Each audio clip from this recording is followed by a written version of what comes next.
على الصلاة.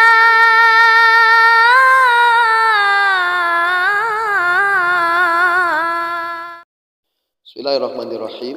Assalamualaikum warahmatullahi wabarakatuh. Dan wa syukran lillah, amma ba'du. Ibu bapak yang dirahmati Allah, ibu bapak yang senantiasa dibahagiakan, dimudahkan dan diberkahkan. Dan semoga keberkahan itu bukan hanya kita rasakan di dunia, tapi keberkahan itu kita bisa rasakan di akhirat nanti. Ada 4 amalan yang akan mendatangkan kemudahan dalam kehidupan kita semua. 4 amalan ini bisa mendongkrak rezeki Anda. 4 amalan ini bisa mempermudah setiap urusan Anda.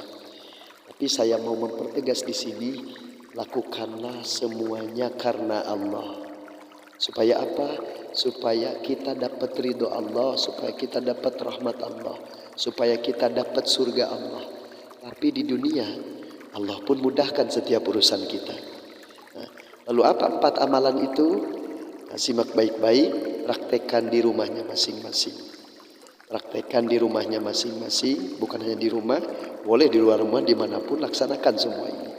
Intinya praktekkan 4 amalan ini. Yang pertama, perbanyak istighfar. Itu yang pertama. Perbanyak istighfar, perbanyak tobat kepada Allah Subhanahu wa taala. Karena kata Rasulullah sallallahu alaihi wasallam, jika kita memperbanyak istighfar, pertama Allah ampuni dosa, yang kedua Allah angkat derajat kita, yang ketiga Allah akan berikan rezeki dari arah yang tidak disangka-sangka.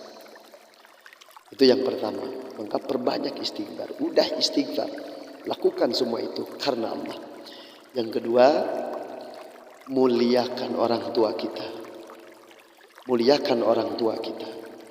Kenapa? Sayyidina Ali pernah menyatakan, jadikan orang tuamu raja, maka engkau akan dijadikan raja di dunia.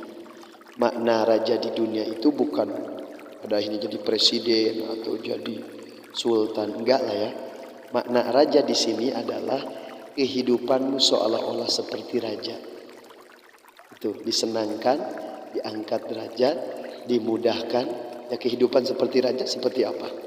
Nah itu seperti itu. Maka bahagiakan orang tua kita. Kenapa? Karena maaf, tidak akan ada kita kalau tidak ada orang tua. Darah mereka mengalir di dalam darah kita. Sewaktu ibu kita melahirkan, keluar keringat, air mata, darah mengalir. Bahkan di situ ada pertaruhan nyawa. Maka berterima kasihlah kepada orang tua kita dengan memuliakan mereka. Itu yang kedua. Syarat yang ketiga, jika rezeki kita ingin didongkrak, jika kita ingin dimudahkan oleh Allah Subhanahu wa taala, yaitu berikan hadiah kepada orang yang membutuhkan. Berikan hadiah kepada orang yang membutuhkan. Lakukan itu. Silahkan lakukan. Kalau sanggup tiap hari, silahkan tiap hari. Cari saudara kita, cari teman sahabat kita yang terdekat, yang memang secara finansial mereka belum bertumbuh, mereka belum banyak, belum mencukupi. Maka bahagiakan mereka dengan hadiah-hadiah. Tidak perlu besar. Kalau memang kita baru mampu memberikan semampu kita, berikan saja. Lakukan semua karena Allah. Saya yakin kalian akan dibahagiakan. Saya yakin kita semua akan dibahagiakan. Kenapa? Karena janji Allah, hal jazaul ihsan illal ihsan. Balasan kebaikan adalah kebaikan. Selanjutnya, amalan yang keempat adalah berbaik sangka kepada Allah. Jangan berburuk sangka, berbaik sangka kepada Allah. Contoh, saya kasih contoh, misalkan ya, Allah titipkan ujian kepada kita. Walaupun sebetulnya kalau disebut ujian, kayaknya kurang pas ya. Oh, siapa kita, bahasanya diuji.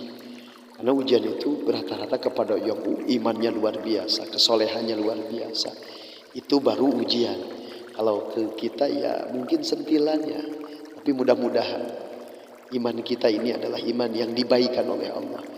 Amal soleh kita adalah amal soleh yang dikuatkan dan diterima dan insya Allah menjadi amal yang tinggi di hadapan Allah Subhanahu wa Ta'ala. Maka berpositif thinking lah. Kalau misalkan ada ujian kepada kita, hal yang pertama sadari bahwa itu belum tentu buruk. Pasti ada hikmah. Contoh, misalkan ada tetangga yang ujug-ujug, maaf ya, mereka mencela kita, atau kita punya sahabat yang ujug-ujug mereka mencela atau berbuat yang tidak baik kepada kita. Sadari, sabarlah. Kenapa saya katakan sabar? Karena maaf, bisa jadi cacian tetangga, bisa jadi cemoohan keluarga, bisa jadi siapapun yang menjadi wasilah datangnya ujian kepada kita. Perkara yang tidak baik itu adalah proses pengguguran dosa kita di dunia. Kenapa? Karena cemoohan orang lain itu bisa jadi karena dosa-dosa kita yang kita pernah kerjakan dahulu kala.